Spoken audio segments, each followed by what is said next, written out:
Bien-aimés dans le Seigneur, bonjour chez vous. Rhapsodie de réalité du jeudi 27 novembre 2025.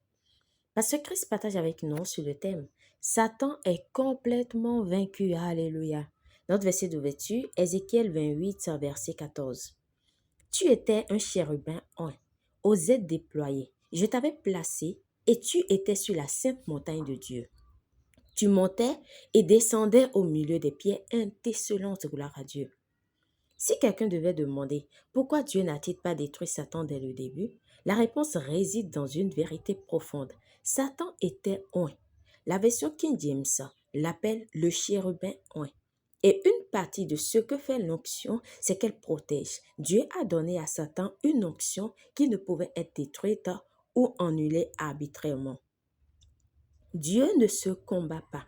Ses dons et son appel sont sans repentance. Romains 11, verset 29. C'est pourquoi Satan n'a pas été carrément détruit. Il avait une onction divine que même la rébellion n'a pas annulée immédiatement. Plutôt, Dieu a mis en œuvre un plan rédempteur. Il a fait venir celui qui était oint pour vaincre Satan sur des bases juridiques et spirituelles. Considérez le récit de Jude 1, verset 9 qui dit que l'archange Michel s'est battu avec Satan à propos du corps de Moïse. La Bible dit que Michel n'a pas porté d'accusation injurieuse contre Satan, mais a plutôt dit que le Seigneur te réprime. C'est parce que Satan avait acquis une position d'autorité légale. Lorsqu'Adam est tombé par la haute trahison, il a remis sa domination que Dieu lui a donnée à Satan. Satan, à ce moment-là, a gagné quelque chose de plus élevé que le fait d'être un chérubin oint. Il a acquis l'autorité adamique, ce qui l'a élevé à un rang plus élevé que les anges. Michel a reconnu cela. Bien qu'il était un archange de haut rang, il comprenait la légalité des affirmations de Satan. Alors, il invoqua une autorité supérieure, le nom du Seigneur. Et en ce nom, nous sommes supérieurs à Satan et nous régnons sur lui, gloire à Dieu. Ainsi, la première raison pour laquelle Dieu n'a pas détruit Satan, c'était à cause de l'onction. La seconde, c'était l'autorité que Satan a acquise grâce à la chute d'Adam. Mais le plan de Dieu n'a pas été contrecarré. Le Seigneur Jésus, le second Adam, est venu, né de l'Esprit, oint du Saint-Esprit et de puissance, et il a vaincu Satan légalement, spirituellement et éternellement. La plus belle partie, c'est que nous l'avons fait ensemble, car nous étions en lui dans sa mort, son ensevelissement, sa résurrection et sa victoire ultime sur Satan, l'enfer et les démons des ténèbres. Par conséquent, vous avez vaincu Satan complètement, définitivement et éternellement. Béni soit Dieu. Alléluia, alléluia, alléluia. Priez. Cher Père, merci pour la sagesse et la profondeur de ta parole.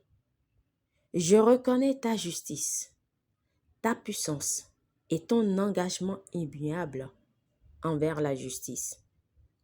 Merci d'avoir envoyé le Seigneur Jésus loin pour le salut de l'humanité, nous donnant la domination et l'autorité sur Satan et ses cohortes.